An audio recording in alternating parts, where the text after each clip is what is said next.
JNTUA first ఇయర్‌లో వచ్చేసరికి అన్ని బ్రాంచీలకి ఈ కెమిస్ట్రీ అనే సబ్జెక్ట్ ఒకటుందండి. అది ట్రిపుల్ ఈకి, సీఎస్‌సికి, ఐటీకి కామన్ అనమాట. ఈ సీఎస్‌సి, ఐటీకి అలైడ్ బ్రాంచెస్ కూడా ఇది కామన్ అనమాట. సో, దీంట్లో ఇంపార్టెంట్ క్వెషన్స్, టిప్స్ చెప్పమని చెప్పేసి అడుగుతా ఉన్నారు. సో, దాని గురించి చెప్పబోయే ముందైతే ఫస్ట్ ఇయర్ మొత్తానికి 1 మొత్తానికి ఒకటే ప్లే లిస్ట్. ఇక ఆ తర్వాత క్రియేట్ చేయబోయే 1, 2 మొత్తానికి ఒకటే ప్లే లిస్ట్ ఉంటుంది. అన్ని బ్రాంచ్‌లకు కూడా. సో, ఇంతవరకు ఈ ఛానల్ సబ్స్క్రైబ్ చేసుకొని వాళ్ళు ఎవరైనా ఉంటే సబ్స్క్రైబ్ చేసుకొని, ఈ వీడియోని లైక్ చేసి, షేర్ చేయండి. మీకేమైనా డౌట్స్ ఉన్నట్లయితే కాల్ మీ ఫోర్ ద్వారా కాల్ చేయండి. తెలుగు ఇంజినీరింగ్ ఎడ్యుకేషన్ టెలిగ్రామ్ ఛానల్‌లో జాయిన్ అవ్వండి. ఈ వీడియోని లైక్ చేసి, షేర్ చేయండి. ఇక ఒక హైప్ ఇవ్వండి. ఇక టాపిక్‌లో వెళ్ళే ముందు ప్లేలిస్ట్‌లో చెక్ చేసుకుంటే కెమిస్ట్రీకి సంబంధించిన ఓవర్‌వ్యూ చెబుతాను ముందు. మీరు చదవాల్సింది ఏంట్రా బాబు అంటే ఇందుట్లో ఎక్కువ శాతం ఈ బ్యాటరీల గురించి, ఈ ఎలక్ట్రోకెమికల్ రియాక్షన్స్ గురించి మీరు తెలుసుకోవాల్సి ఉంటుందండి. ఏం మెటీరియల్ యూజ్ చేస్తారు, వాటి ప్రాపర్టీస్ ఏంటి, వాటి అప్లికేషన్స్ ఏంటి, ఓకేనా. సో ఈ థర్మోకపుల్ అంటే ఏంటి, లేకపోతే థర్మోప్లాస్టిక్స్ అంటే ఏంటి, సో ఇవన్నీ కూడా పాలిమర్సు, ఇవన్నీ కూడా. ఇక ఆ తర్వాత స్పెక్ట్రోమెట్రీ అంటే ఏంటి. సో ఇలా అన్నిటి గురించి మీరు ఇన్స్ట్రుమెంటల్ మెథడ్స్ గురించి వీటి గురించి తెలుసుకోవాల్సి ఉంటుంది. ఇక యూనిట్ వైజ్గా ఇంపార్టెంట్ క్వశ్చన్స్ చూసుకుంటే యూనిట్ 1తో మాట్లాడుకుంటే స్ట్రక్చర్ అండ్ బాండింగ్ మోడ్స్. మీరు ఇంటర్లో చదివినట్టు ఉండదండి, అడ్వాన్స్డ్ ఇది. సో ఇందుట్లో వచ్చేసరికి ఏంటంటే స్క్రాజినగర్ వేవ్ ఈక్వేషన్ అనేది వెరీ వెరీ ఇంపార్టెంట్ అండి. ఇక significance of psi and psi power 1 అది ఉంది కదా, సో అది కూడా ఇంపార్టెంటే. ఇక ఆ తర్వాత మాలిక్యులర్ ఆర్బిటల్ థియరీ గురించి అడుగుతాడు. State and explain the molecular orbital theory అని చెప్పేసి. So compare between the bonding in homo and heteronuclear diatomic molecules అని చెప్పేసి అడుగుతాడు. ఇక ఆ తర్వాత వచ్చేసరికి ఆక్సిజన్కి కానివ్వండి, కార్బన్ డైఆక్సైడ్కి కానివ్వండి, ఎనర్జీ లెవెల్ డయాగ్రామ్స్ గీమని చెప్పేసి అడుగుతాడండి, ఓకేనా. సో ఇక ఆ తర్వాత వచ్చేసరికి అందుట్లో ఇక ఈ బాండ్ ఆర్డర్ ఏదైతే ఉందో క్యాల్కులేషన్ మీద ఒక ప్రాబ్లం ఇస్తాడు.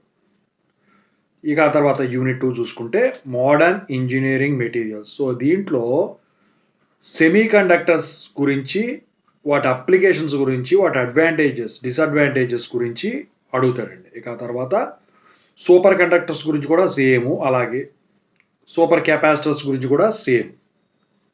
అయితే ఈ మూడిట్లో వచ్చేసరికి ఈ మూడిటికి కంపారిజన్ టేబుల్ అడిగేదానికి ఎక్కువ శాతం ఛాన్స్ ఉంటుంది. ఇక ఆ తర్వాత what are nano materials, give some examples అని చెప్పేసి కానీ, క్లాసిఫై డిఫరెంట్ నానో మెటీరియల్స్ అని కానీ, ఎక్స్ప్లెయిన్ విత్ ఇట్స్ ప్రాపర్టీస్ అని కానీ, ఎక్స్ప్లెయిన్ విత్ ఇట్స్ అప్లికేషన్స్ అని కానీ చెప్పేసి అడుగుతారండి, ఓకేనా. సో ఇక అది వచ్చేసరికి యూనిట్ 2. ఇక ఆ తర్వాత యూనిట్ 3 గురించి చూసుకున్నట్టయితే మీరు యూనిట్ 3లో ఎలక్ట్రోకెమిస్ట్రీ అండ్ అప్లికేషన్స్. సో ఇందుట్లో వచ్చేసరికి ఈ ఎలక్ట్రోకెమికల్ ఈక్వేషన్స్ మీద ఎక్కువ శాతం ఇస్తాడండి. సెల్ పొటెన్షియల్ క్యాలిక్యులేషన్ మీద ఖచ్చితంగా ప్రాబ్లం ఉంటుందండి. అసలు పొటెన్షియోమెట్రీ అంటే ఏంటి, పొటెన్షియోమెట్రిక్ టైట్రేషన్ అంటే ఏంటి, దాని గురించి అడుగుతాడు, ఖచ్చితంగా అడుగుతాడు.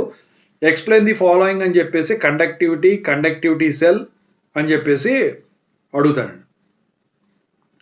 ఇక అందుట్లో ఎలక్ట్రోకెమికల్ సెన్సార్స్ ఉన్నాయి. సో దాంట్లో కూడా విత్ ఎగ్జాంపుల్స్ అడుగుతారండి, పొటెన్షియోమెట్రిక్ సెన్సార్స్ విత్ ఎగ్జాంపుల్స్ అని చెప్పేసి.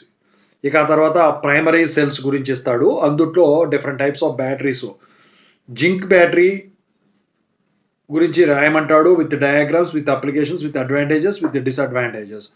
సెకండరీ సెల్స్ గురించి అడుగుతాడు ఖచ్చితంగా. లిథియం అయాన్ బ్యాటరీస్ గురించి అడుగుతాడు, వాటి వర్కింగ్ కండిషన్ కానివ్వండి, ఇవన్నీ రాయాల్సి ఉంటుంది. What is the purpose of fuel cells అని చెప్పేసి అడుగుతాడండి. సో ఇది unit 3.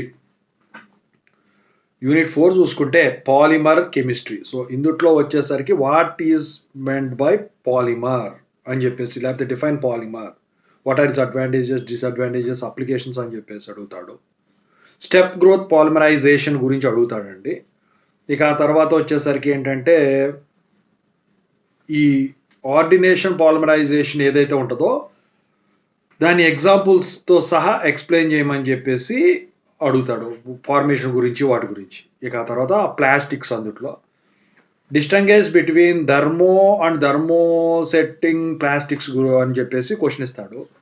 Explain the properties and applications of PVC, Teflon, Bakelite, ఇంతవరకు ఇస్తాడండి ఖచ్చితంగా. What is the purpose of carbon fibres, what are its advantages, disadvantages and applications అని చెప్పేసి అడుగుతాడు. ఇక ఆ తర్వాత వచ్చేసరికి అందుట్లో ఎలాస్టోమర్స్. సో ఇందుట్లో వచ్చేసరికి ఏంటంటే నాకు తెలిసి ఈ ప్రాపర్టీస్ గురించి, అప్లికేషన్స్ గురించి, వాటి ప్రిపరేషన్ గురించి బ్యూనా ఎస్ కానీ బ్యూనా ఎన్ మీద కానీ ఒకటి ఇచ్చేదానికి ఛాన్స్ ఉంటుంది. ఇక ఆ తర్వాత ఏంటంటే కండక్టింగ్ పాలిమర్స్. సో ఇందుట్లో పాలిలనైన్ గురించి అడుగుతాడు, its mechanism, its conduction and application. ఇక ఆ తర్వాత పాలిగ్లోకిటిక్ యాసిడ్ గురించి, పాలిలాక్టిక్ యాసిడ్ గురించి అడుగుతాడండి. అది యూనిట్ 4. యూనిట్ 5 చూసుకున్నట్టయితే ఇన్స్ట్రుమెంటల్ మెథడ్స్ అండ్ ఇట్స్ అప్లికేషన్స్లో what is meant by electromagnetic spectrum. ఓకేనా. How state and explain the absorption phenomena of radiation గురించి అడుగుతాడు. సో యూవి విజిబుల్ స్పెక్ట్రోగ్రఫీ గురించి అడుగుతాడండి. ఇక ఆ తర్వాత వచ్చేసరికి ఇన్ఫ్రారెడ్ స్పెక్ట్రోస్కోపీస్ గురించి అడుగుతాడండి. ఇక ఆ తర్వాత క్రోమటోగ్రఫీ గురించి అడుగుతాడండి. వాటి ప్రిన్సిపల్స్, ఇన్స్ట్రుమెంటేషను, వాటి అప్లికేషన్స్, వీటి గురించి అడిగేదానికి ఛాన్స్ ఉంది. ఇక కెమిస్ట్రీ మీరు ఏ యాంగిల్లో చూసుకున్నా కూడా ఏంటంటే మొత్తం కూడా అంటే కెమికల్ ఈక్వేషన్ కొన్ని నేను చెప్పలేదు, ఆ కెమికల్ ఈక్వేషన్స్ ఇచ్చేసి దానికి కెమికల్ బ్యాలెన్సింగ్ ఈక్వేషన్స్ రాయమని చెప్పేసి అడిగేదానికైతే ఛాన్స్ ఉందండి. ఓవరాల్గా మీరు చూసుకోవాల్సింది ఏంట్రా బాబు అంటే ముందు ఏదైనా కానివ్వండి, మెటీరియల్ ఏదైనా కానివ్వండి, వాటి ప్రిపరేషన్, వాటి కెమికల్ ఈక్వేషన్ ఉంటే కెమికల్ ఈక్వేషన్, వాటి డయాగ్రామ్ ఉంటే డయాగ్రామ్, వాటి అడ్వాంటేజెస్, వాటి డిసడ్వాంటేజెస్, వాటి అప్లికేషన్స్, ఇంకా అలాంటివి కనుక డిఫరెన్స్ ఉన్నాయి కనుక ఉన్నట్టయితే వాటికి కంపారిషన్స్. సో ఇవన్నీ కూడా మీరు చూసుకోవాల్సి ఉంటుందన్నమాట. ఓకేనా. సో అన్నిట్లో కూడా ఈజీగా ఉండేది ఏంటంటే బ్యాటరీస్ యూనిట్ ఉంది చూసారా, అది బాగా ఈజీగా ఉంటుందండి మీకు. సో ఇది కెమిస్ట్రీ ఏముండదండి, మీరు ఈజీగా అయిపోతుంది. డయాగ్రామ్స్ పెన్సిల్తో గీసేసి కెమికల్ ఈక్వేషన్స్ పెన్నులతో గీసిన ప్రాబ్లం ఉండదు. కొన్ని చోట్ల మీరు కాన్జుగేట్ కూడా చూపించాల్సింది, స్టార్. ఓకేనా. సో బ్యాలెన్సింగ్ చేసేటప్పుడు ఉంటుంది కదా, సో 2-వే వార్నింగ్ ఏదో ఉంటుంది కదా, సో అక్కడ కూడా మీరు చూపించాల్సి ఉంటుంది. ఓవరాల్గా అయితే ఇది